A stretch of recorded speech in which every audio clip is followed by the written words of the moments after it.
But first, let's start off with this battle in the prediction markets that's going on across the country here. You may have heard us talk about this quite a few times on the show. Prediction markets basically are not sports betting operations.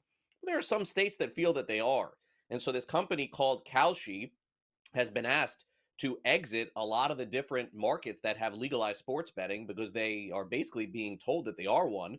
But in New Jersey, a district court judge has ruled that Kalshi can still operate their prediction market business, offering sport event contracts online. Same decision was made in Nevada about a month ago. So right now, with this judge saying that the temporary injunction stays and the New Jersey Division of Gaming Enforcement can continue to operate as well. Also, the judge also suggested that Robinhood, as a partner of Kalshi, was adversely affected by the DGE's actions when it withdrew from offering the NCAA tournaments contract, a factor that influenced the court's decision. So for now, a win for these prediction market companies in New Jersey and also in Nevada. They haven't, done as well in some other states. Some have been asked to leave. We'll see what continues as the year goes on. Meanwhile, in the NBA playoffs, the Golden State Warriors have taken a commanding lead against the Houston Rockets in the first round of their 7-game series. They win 109-106 to go up big, 3-1 in the series. Fred VanVleet from Houston had a shot to tie the game. He could not do it. Jimmy Butler returned to have 27 points in this one. And needless to say, Draymond Green also getting into it a little bit. Not the first, not the last time that this will happen. He was issued a technical foul, a flagrant 1 foul as well. But Steve Kerr very happy to get Jimmy Butler back and getting one of his younger players to perform as well. Both guys were amazing. Brandon's big time, second-year player, but plays like a 10th-year guy. I mean, he's just got so much poise and confidence, and he was obviously a key to everything. And then Jimmy getting to the line 12 times really carried us, especially in that fourth quarter. It was just an incredible performance by our guys against a great team that gave us everything we could handle tonight. So it's a big-time win. You went with the double big lineup for a large portion tonight. How do you think that fared, and especially compared to the starting lineup, which seemed to have a rough start to both halves? Yeah, they were great. They kept us in the game. Obviously, the start of the third quarter, 18-1 run, and just gave everything back that we did before in the halftime. And to be up 7 and go down 10 that quickly with some of the missed shots or whatever, nobody tries to miss shots, but the non-help off of certain guys, leaving shooters, and then just not rebounding. They beat us in the offensive glass, second chance points. So not a great start there. Double big was the reason we stayed in the game. Another sweep in the NBA playoffs occurred last night, and honestly, a waste of time it appeared to play this game in Miami. My goodness, the Cavaliers throttled the Miami Heat. The final was 138-83, 55-point win. It's the fourth biggest playoff win in NBA history, and the most since 2009. Donovan Mitchell had 22 points. He really didn't have to play a lot in this one. So the Cavs at this point will await their next team. It looks like it could be the Indiana Pacers, who are up 3-1 in the Milwaukee Bucks. We'll preview that game coming up in a little bit. Donovan Mitchell, after the game, giving credit to the fast start, specifically from his teammate, Jarrett Allen. This guy right here. We all had the mindset. Max sent a text last night in the group chat, just reminding us. And it really speaks to the collectiveness of the group, what we have. And then when you get out there and he sets the tone with a steal and a dunk, you know what I'm saying?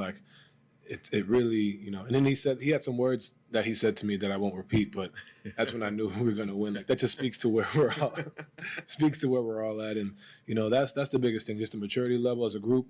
But, we handled our business, and this is the toughest game of the series. And, for us, we really set the tone, and that's something to be proud of.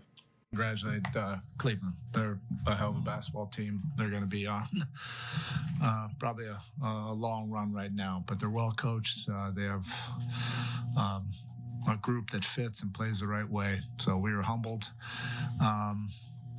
but they had so much to do with a lot of how we looked.